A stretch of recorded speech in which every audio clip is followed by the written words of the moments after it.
వారిని కూడా రమ్మని కోరుతున్నాం. మన లక్ష్మణేశ్వర రెడ్డి తాతయ్య అనుముల నరసింహారెడ్డి గారు, అన్నపూర్ణమ్మ గారు, వారిని కూడా వేదిక మీదకి రావాల్సిన కోరుతున్నాం. మా అన్నపూర్ణమ్మ గారిని రమ్మని రెడ్డి గారు, నాగరత్నం గారు, వారిని కూడా వేదిక మీదకి రావాల్సిన కోరుతున్నాం. గారు ఆమంచి నరసింహారావు గారు నిర్వహిస్తారు. ఈ కార్యక్రమం ముందు పెళ్లి కుమారుడు, తర్వాత పెళ్లి కూతురు ప్రమాణ స్వీకారం చేస్తారు. ఆ తర్వాత ఏంటంటే పాల్గొనలు వేస్తూ ఉంటుంది. ముందు లక్ష్మేశ్వర రెడ్డి ప్రమాణ స్వీకారం చేస్తారు.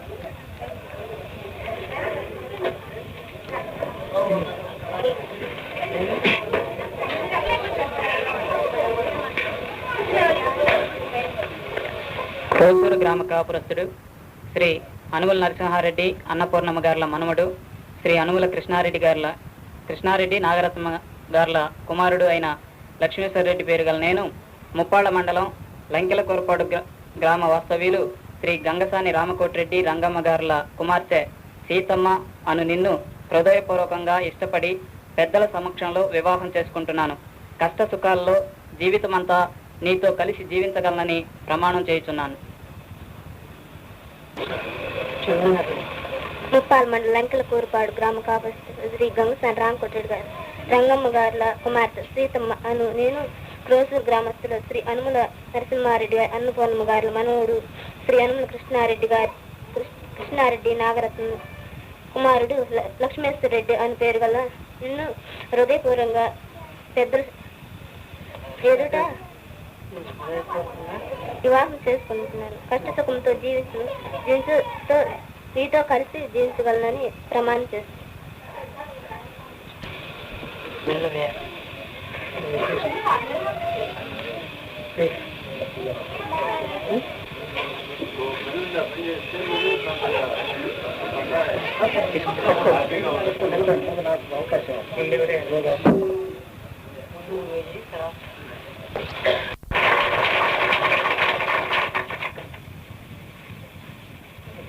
వివాహ కార్యక్రమం అయిపోయింది. అయితే ముందు బంధువులు పెద్దలు ఆహ్వానింపబడ్డారు కాబట్టి వారు వచ్చి ఈ దంపతుల్ని శుభాకాంక్షలు తెలియజేయవలసిందిగా మనవి చేస్తున్నాను. ఈ దంపతుల్ని శుభాకాంక్షలు తెలియజేయడానికి రమణ గారు వచ్చి మాట్లాడతారు.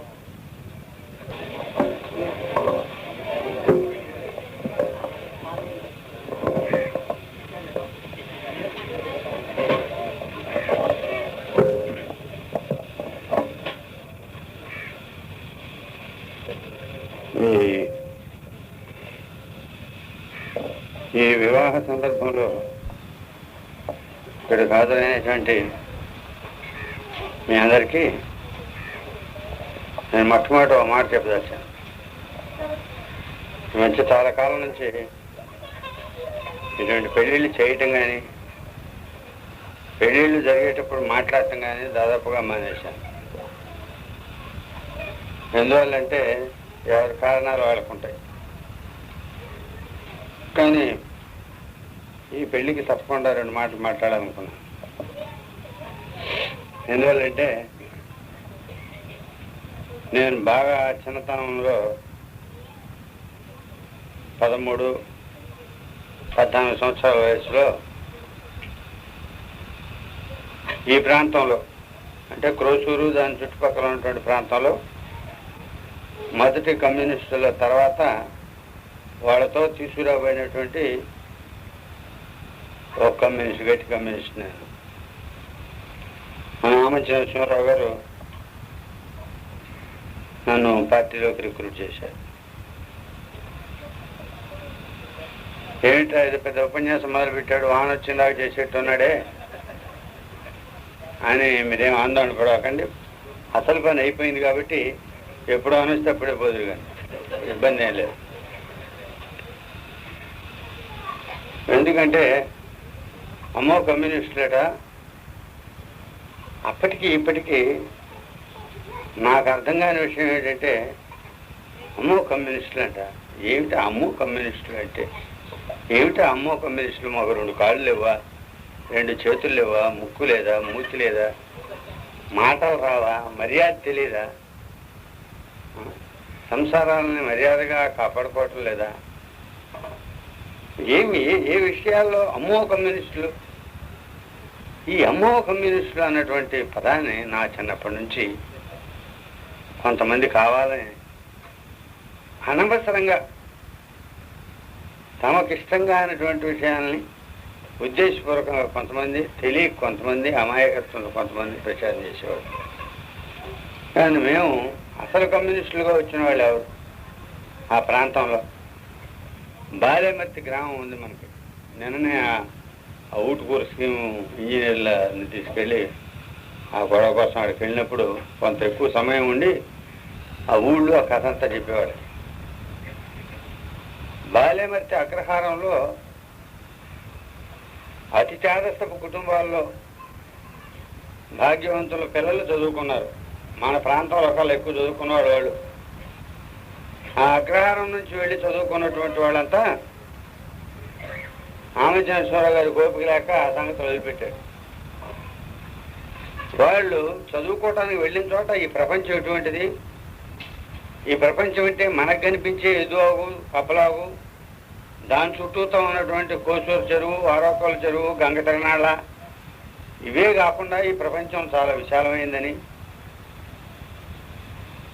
ఎన్నో సముద్రాల మధ్య ఉన్నటువంటి కొత్త భూభాగాన్ని, ఇందులో అనేక విషయాలు, విచిత్రాలు చాలా ఉన్నాయని, సామాజికంగా అనేక లక్షణాలు ఉన్నాయని చెప్పేసేటువంటి విషయాలన్నీ కూడా తెలుసుకొని ఈ ప్రపంచంలో కొన్ని మార్పులు కావాల్సిన అవసరం ఉంది అని చెప్పేసి అనేక విషయాలు వాళ్ళు మామూలు చదువుతో పాటు అనేక విషయాలు అర్థం చేసుకున్నారు. వాళ్ళు అక్కడ నేర్చుకున్న విషయాలకి, వాళ్ళ ఇళ్ళ దగ్గర ఉన్న విషయాలకి ఏమీ సంబంధం లేదు. మానవులందరూ అనేక విషయాల్లో సమానమైన ధోరణిలో ఉండాలి అని వాళ్ళు నేర్చుకున్నారు. అక్కడ బయట ప్రపంచంలో ఎవరు? దుర్భా కృష్ణమూర్తి, బాల్యమూర్తి కృష్ణమూర్తి, అమరవాది కృష్ణమూర్తి, ఇంకా మిగతా పేర్లన్నీ ఒకసారి గుర్తురావు, చాలా కాలం నాటి వాళ్ళంతా వచ్చి ఇక్కడ అంటుకుంటే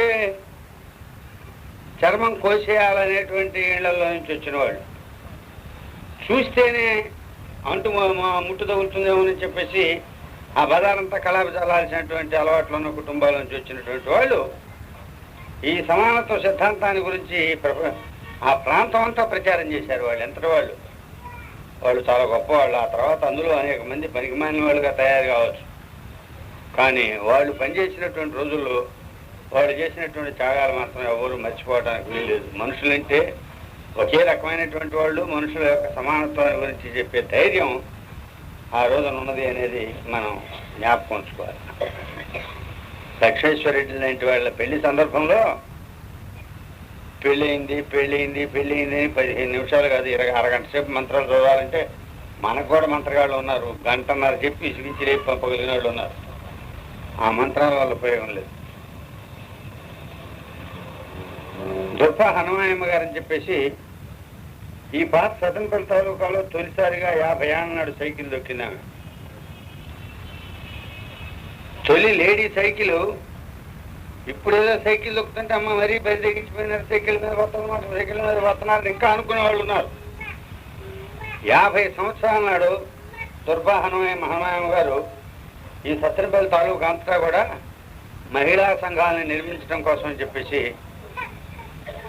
ఎవరో దుర్బా హనుమాయమ్మ గారంటే ఆ కుటుంబం అలవాట్లు ఏమిటి, ఆ కుటుంబాలు ఏమిటి, ఇప్పుడు నేను చెబుతున్న మాటలు మీ ఊరికి, మీ ఇక్కడ వచ్చినటువంటి వాళ్ళ ఊళ్ళకి ఎంతో దూరం లేదు కనుక ఎదువాగు దాటాయి అయినప్పుడు, ఎందుకంటే ఇప్పుడు పడితే ఇప్పుడు దాటాయి కాదు, అది వీలైనప్పుడు చూసి దాటి ఆ ఊళ్ళో అడిగి తెలుసుకోండి. గ్రాడ్యుయేట్లై బిఏ చదివి, బీకామ్ చదివి, బిఎస్సీలు చదివి ఆ రోజుల్లో ఊళ్ళలోకి వెళ్ళి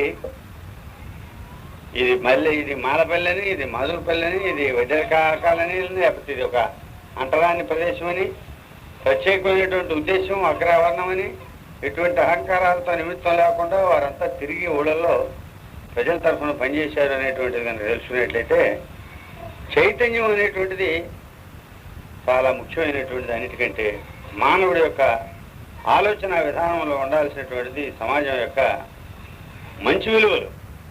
ఈ సమాజంలో ఏది మంచి ఏది చెడు అనేటువంటిది తెలుసుకోగలిగినటువంటి చైతన్యం అన్నిటికంటే ముఖ్యమైనది. దానికోసం కృషి చేసిన వాడే నిజమైనటువంటి మానవుడు. ఆ రకంగా పనిచేసినటువంటి వాళ్ళు ఆ ప్రాంతంలో కూడా ఆ కాలం నుంచి ఇప్పటిదాకా కూడా ఉంటూ వచ్చారు. క్రోసూరు ప్రాంతంలో కమ్యూనిస్ట్ పార్టీ కార్యక్రమాలు నిర్వహించడానికి 1946, 39, 40 ఆ ప్రాంతాల్లో ఆమంచి నరసింహారావు గారు వెళ్ళి వస్తే, 44, 45 ఆ ప్రాంతాల్లో మేమంతా వస్తే తిరిగి ఊళ్ళలో ప్రచారం చేస్తామంటే క్రోసూరులో ఎక్కడ కూర్చోవాలా, క్రోసూరులో ఏ హోటల్లో ఏదైనా బస్సులు ఎంతసేపటికి వచ్చేయవు. అదొక ఉపయోగం అప్పుడు. ఎందుకంటే బస్సు వస్తే వెంటనే వెళ్ళిపోతారు కదా జనం. బస్సు దొరికిందాకా కూర్చునే వాళ్ళు ఉంటారుగా, వాళ్ళకి ఏదో ఒక మాటలు చెప్తూ ఉంటాం. ఓ అబ్బాయి ఈయనకి ఏమి తోచదులే, ఇదే కార్యక్రమం అని చెప్పేసి అనుకుంటా ఉంటాం. మొత్తం మీద ఆ చుట్టుపక్కల గ్రామాలకు కేంద్ర స్థానం క్రోసూరు. క్రోసూరులో వాస్తవంగా కొంత చైతన్యం ఉంది, సంస్కారం ఉంది. బయట ప్రపంచంలోకి వెళ్ళిపో రావడానికి బస్సు మార్గం ఉన్నందువల్ల ప్రపంచ జ్ఞానం కూడా కొంత ఎక్కువ ఉంది.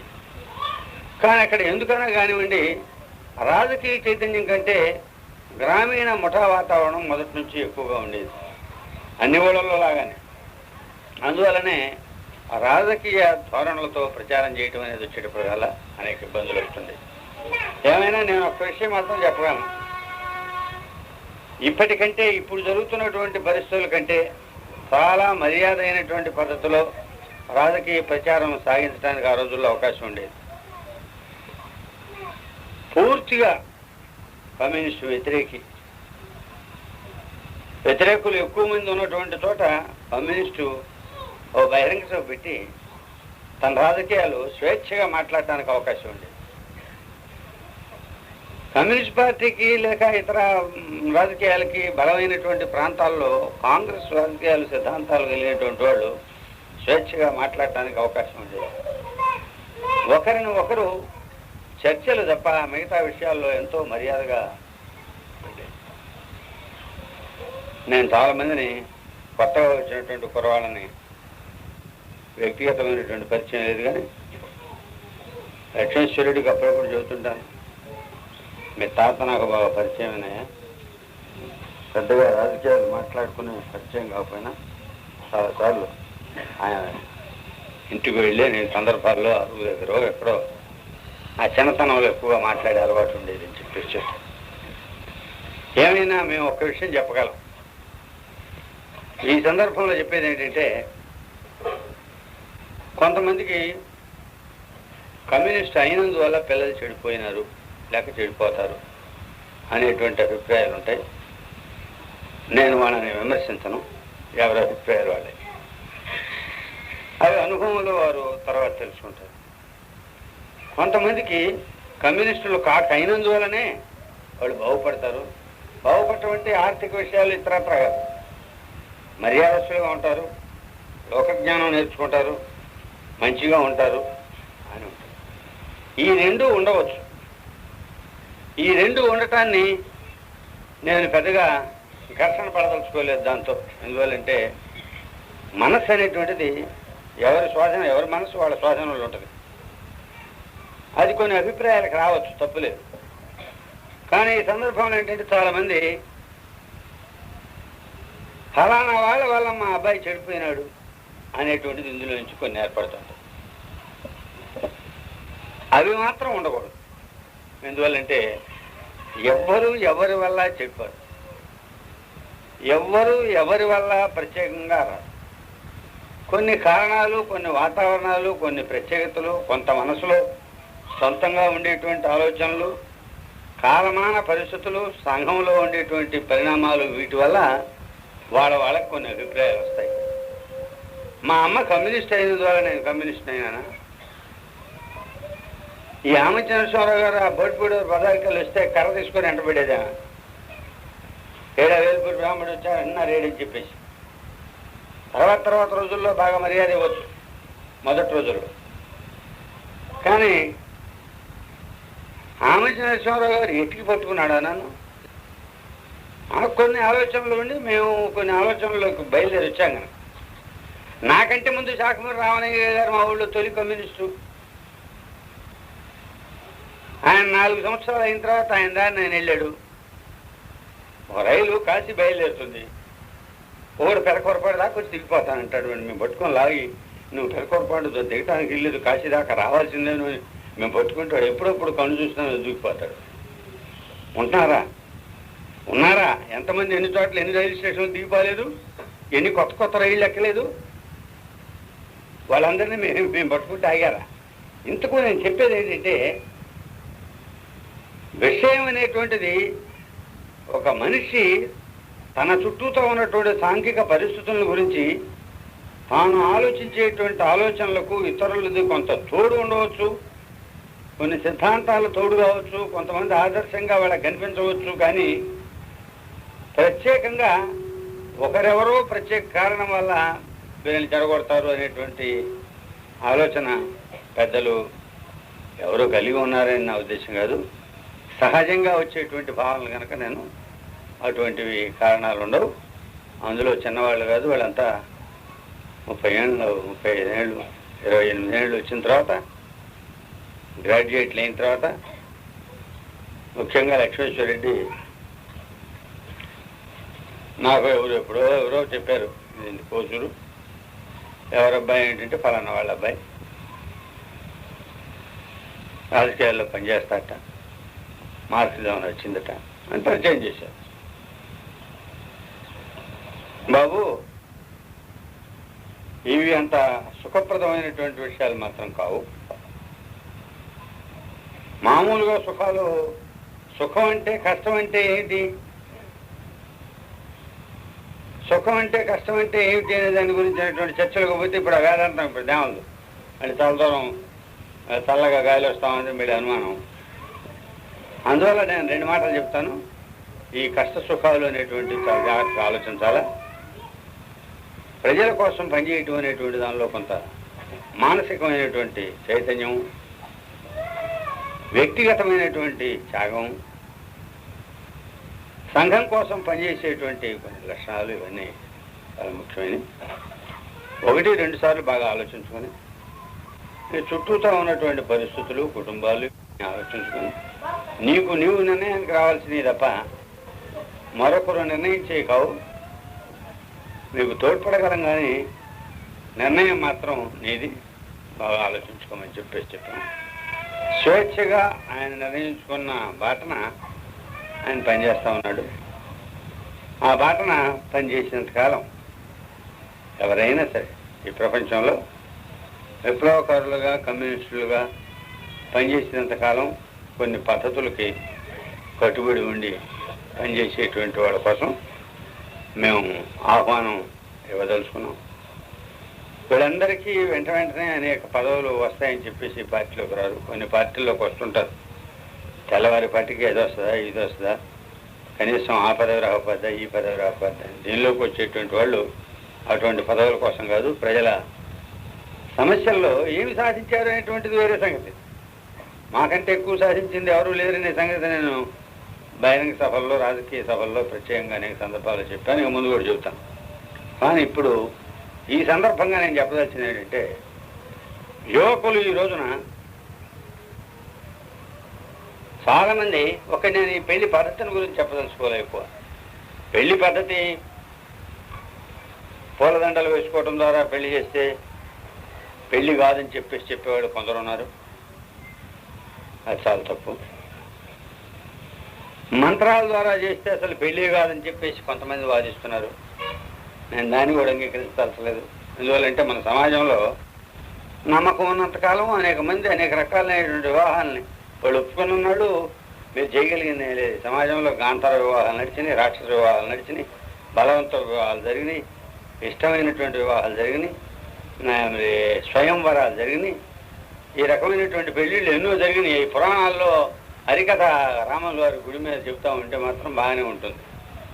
కానీ అటువంటి ఇక్కడ జరగాలంటే మాత్రం చాలా ఆశ్చర్యంగా వింతగా ఉంటుంది. ఏమైనప్పటికీ కూడా ఈ విధంగా మేము పెళ్లి చేసుకుంటున్నామని మీకు వాళ్ళు తెలుగులో చెప్పి చేసుకునేటువంటి పెళ్లి సులభతరంగా, అది అందరికీ అంగీకారంగా అందరికీ నచ్చే విధంగా ఉంటుంది అనే ఉద్దేశంతో జరిపే పెళ్లి తప్ప దీని ఏదో కమ్యూనిస్ట్ పెళ్లి అని చెప్పేసి కొంతమంది మాట్లాడుతుంటారు. పెళ్లిలో కమ్యూనిస్ట్ పెళ్లి, కాంగ్రెస్ పెళ్లి, తెలుగుదేశం పెళ్లి అని చెప్పేసి ఏమి లేవు. పెళ్లి పెళ్ళే, దండలు మార్చుకున్న పెళ్ళే, తాళిబొట్టు కట్టిన పెళ్ళే. మేము పెళ్లి చేసుకుంటున్నాం అని చెప్పేసి ప్రకటించడం అసలు ఇదంతా అక్కర్లేదు. అసలు మామూలుగా రిజిస్టర్ ఆఫీసులో పెళ్లి చేసుకోవచ్చు. నన్ను అడిగితే ముందు ఇప్పుడు సింపుల్ పెళ్లి అని చెప్పేసి మేమేదో ఇప్పుడు మన వాళ్ళు కొద్దిగా మరీ బాగుండదని చెప్పేసి నాలుగు తీపి చేయాలని చెప్పేసి అనుకున్నారు. వాడు కొద్దిగా వస్తుందో చూద్దాం దాని సంగతి. కానీ ఈ పెళ్లి చేసుకునేటువంటి సందర్భంలో నా ఉద్దేశం ముందు ఫలానా ఇద్దరికి వీళ్ళ అడ్రస్లు ఇవి, ఫలానా తాలూకు వాళ్ళు, వీళ్ళిద్దరికి ఫలానా రోజున పెళ్లి జరిగింది అని రిజిస్టర్ ఆఫీసులో పెళ్లి చేసి వాళ్ళిద్దరు ఫోటోలు వేసి మీరందరూ రండి ఫలానా రోజున భోజనానికి. పెళ్లి తెల్లవారుజామున 12:39:02 అనగా తెల్లవారితే ఫలానా తేదీ. ఎందుకంటే వీడు కన్ఫ్యూజ్ అయ్యి రేపు వస్తాడేమో ఇవాళ వస్తాడేమో, అయిపోయినాక వచ్చే ప్రమాదం ఉంది, వంట వండక ముందే వచ్చే డేంజర్ ఉంది లేకపోతే. అందుకని ఇవన్నీ రాసి ఆ విధంగా రావాల్సింది అని చెప్పేసి రాస్తే విందు సాయంత్రం 7 గంటల నుండి 9 గంటల వరకు అని చెప్పేసి రాసి ఉంటుంది అనమాట. సరే 9 దాటినా ఉంటే పెడతారు, అది వేరే సంగతి అనుకోండి.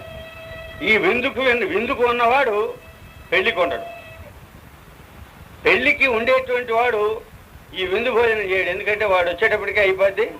2-3 తప్పనిసరిగా ఉండేటువంటి కొద్ది మంది తప్ప చూస్తున్నారు. అందుకని సరైనటువంటి కాలంలో అందరూ వెళ్ళి చూడటానికి వీలుగా వీళ్ళిద్దరే పెళ్లి అని చేసుకునేటువంటి ఈ పెళ్లి కూడా సులభమైంది.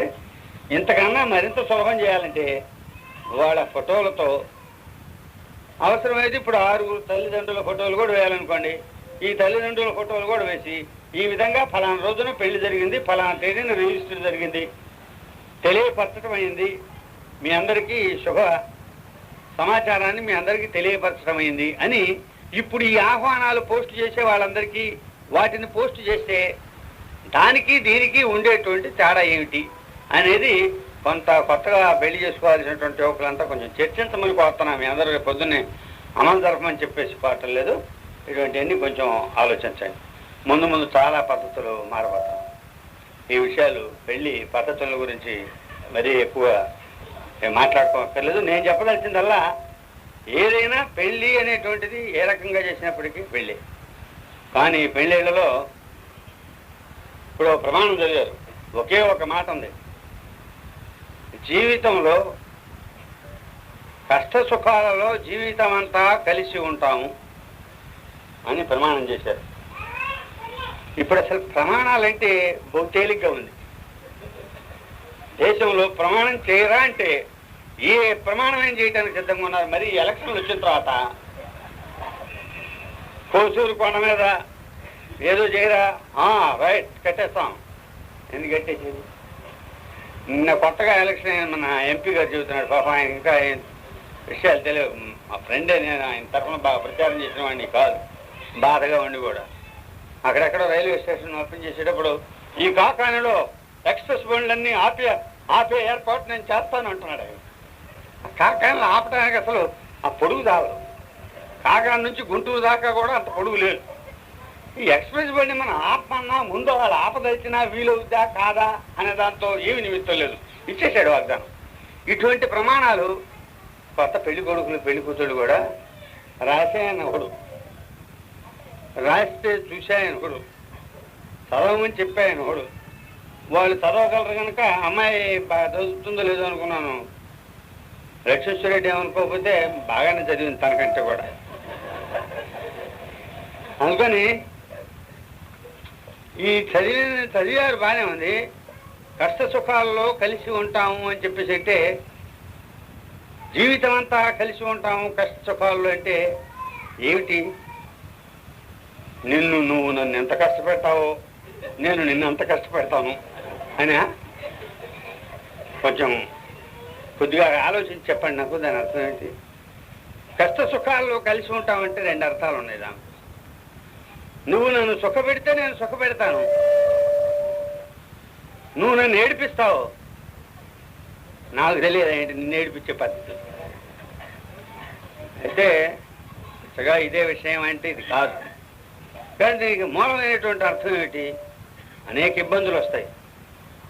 మానసికమైనటువంటి ఆలోచన ధోరణి ఇబ్బందులు వచ్చినప్పుడే సమానమైన ఆలోచన ఉండాలి. ఇంట్లో ఏమీ లేనప్పుడే భార్యాభర్తల యొక్క ఐక్యత తెలుస్తుంది. చాలా విశాలమైనటువంటి ప్రపంచంలో తిరిగి తిరిగి తిరిగి ఉపన్యాసం కొట్టి కొట్టి కొట్టి వచ్చినటువంటి ఆయనకి ఇంటి దగ్గర మా వాళ్ళు వచ్చినప్పుడు ఏం పెట్టావు, మీ వాళ్ళు వచ్చినప్పుడు ఏం పెట్టావు అనేటువంటి చర్చ ఎప్పుడన్నా ప్రారంభమయ్యే డేంజర్ ఉంది. అంటే మీరిద్దరు ఎప్పుడన్నా కొట్టుకున్నారని అడిగారు.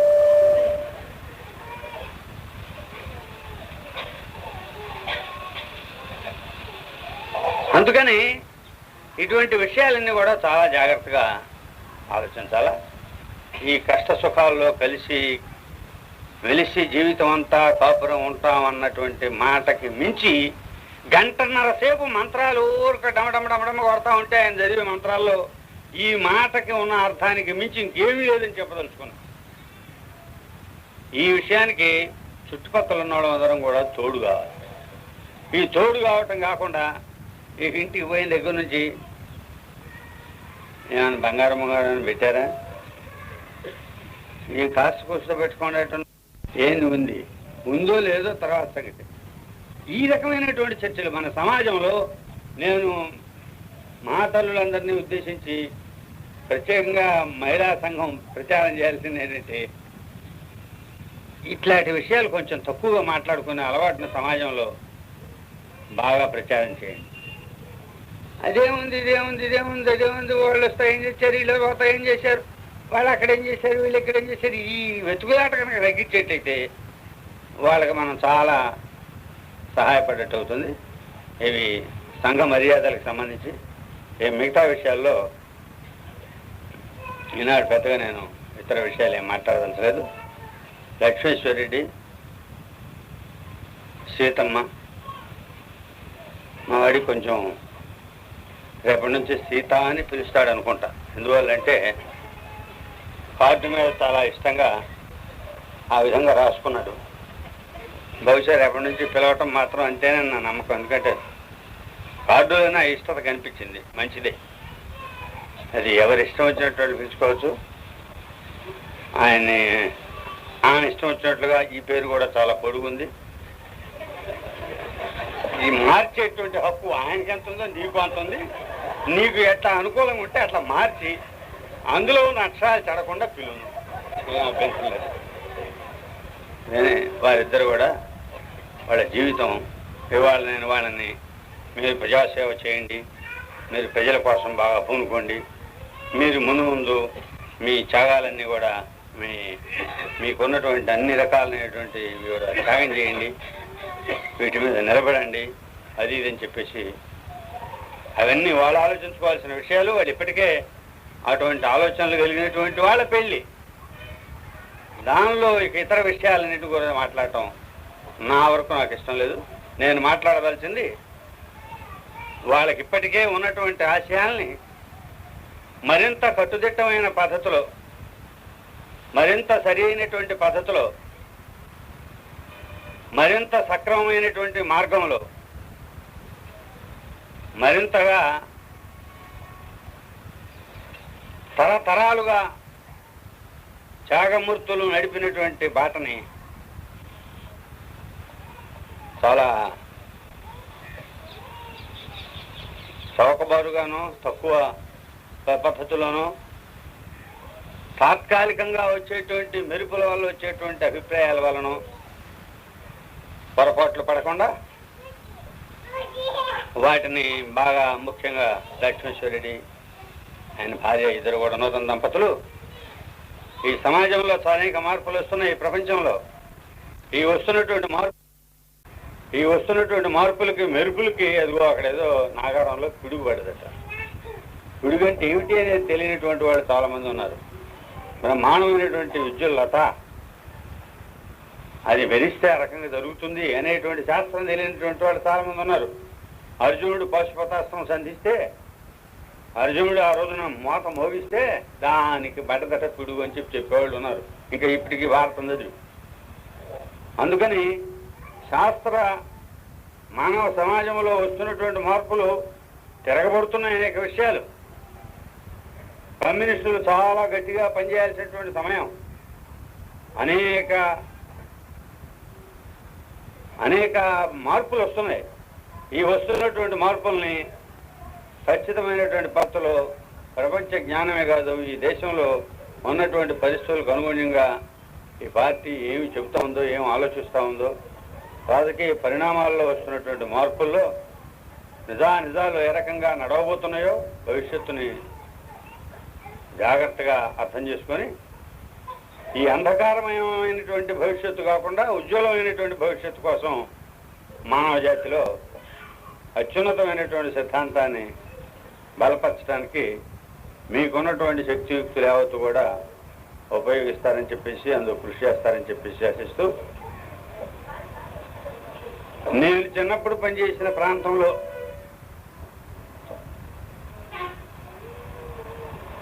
ఒక మాట చెప్పి ముగిస్తా. 46లో ఎలక్షన్ వచ్చింది.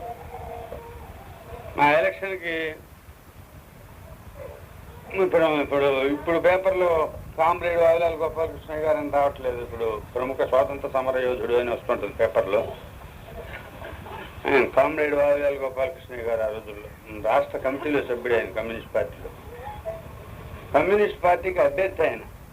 46లో 113కే ఓట్లు ఉన్నాయి. అప్పుడు ఆస్తి పట్టా అన్నా ఉండాలా, లేకపోతే గ్రాడ్యుయేట్ చదువుకున్న పట్టా అన్నా ఉండాలా, 5వ తరగతి సర్టిఫికేట్ అన్న ఉండాలా, వాళ్ళకే ఓట్లు.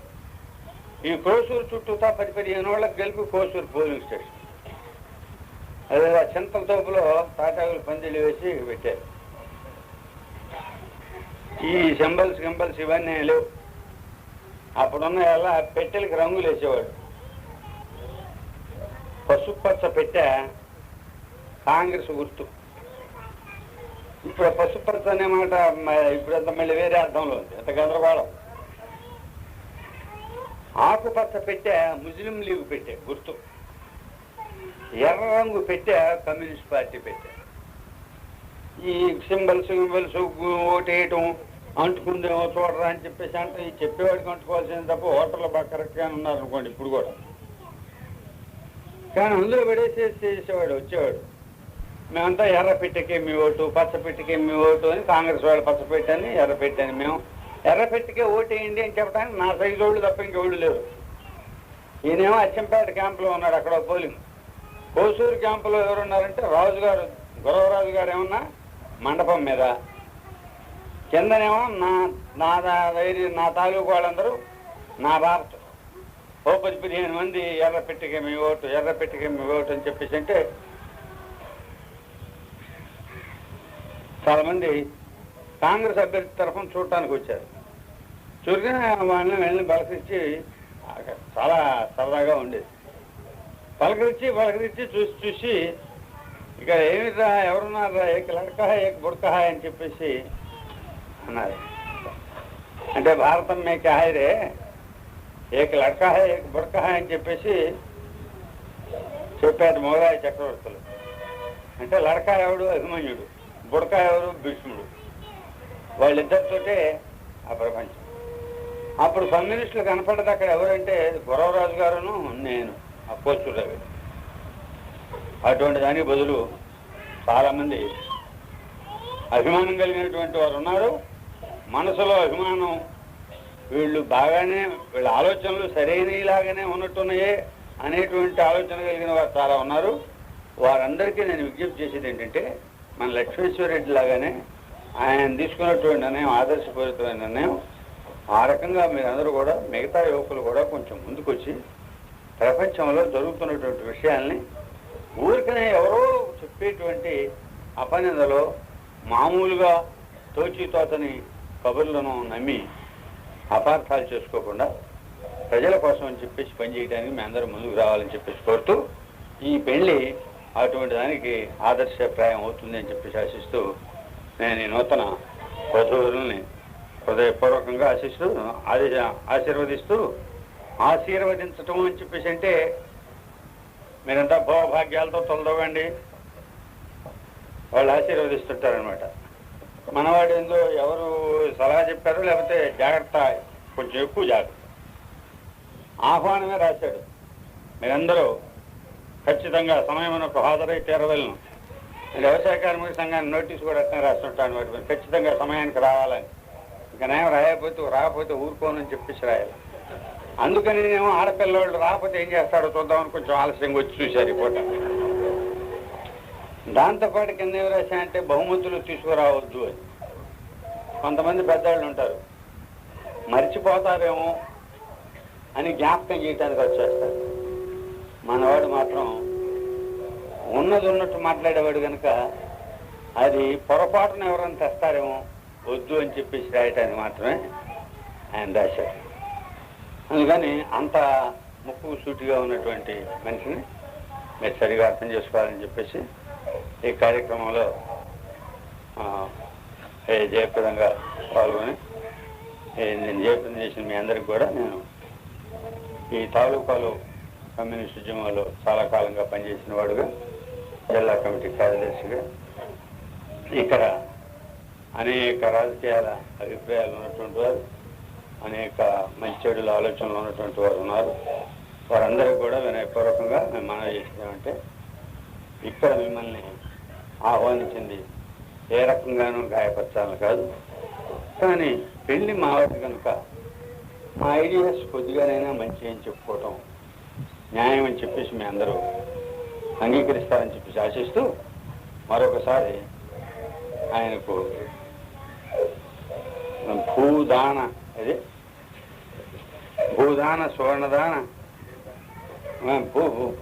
గోదాన సువర్ణదానములకు గాను నేను ఇచ్చే ఆశీర్వచనం అంగీకరించమని చెప్పేసి చెబుతూ సెలవు తీసుకుంటాను.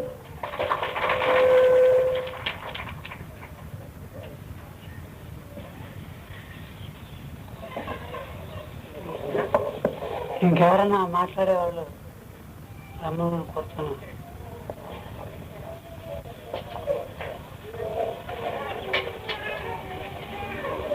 మహిళా సంఘం తరఫున ఎవరన్నా వచ్చి మాట్లాడమని. భారతి గారు, ఇంకా ఎవరన్నా పెద్దలు?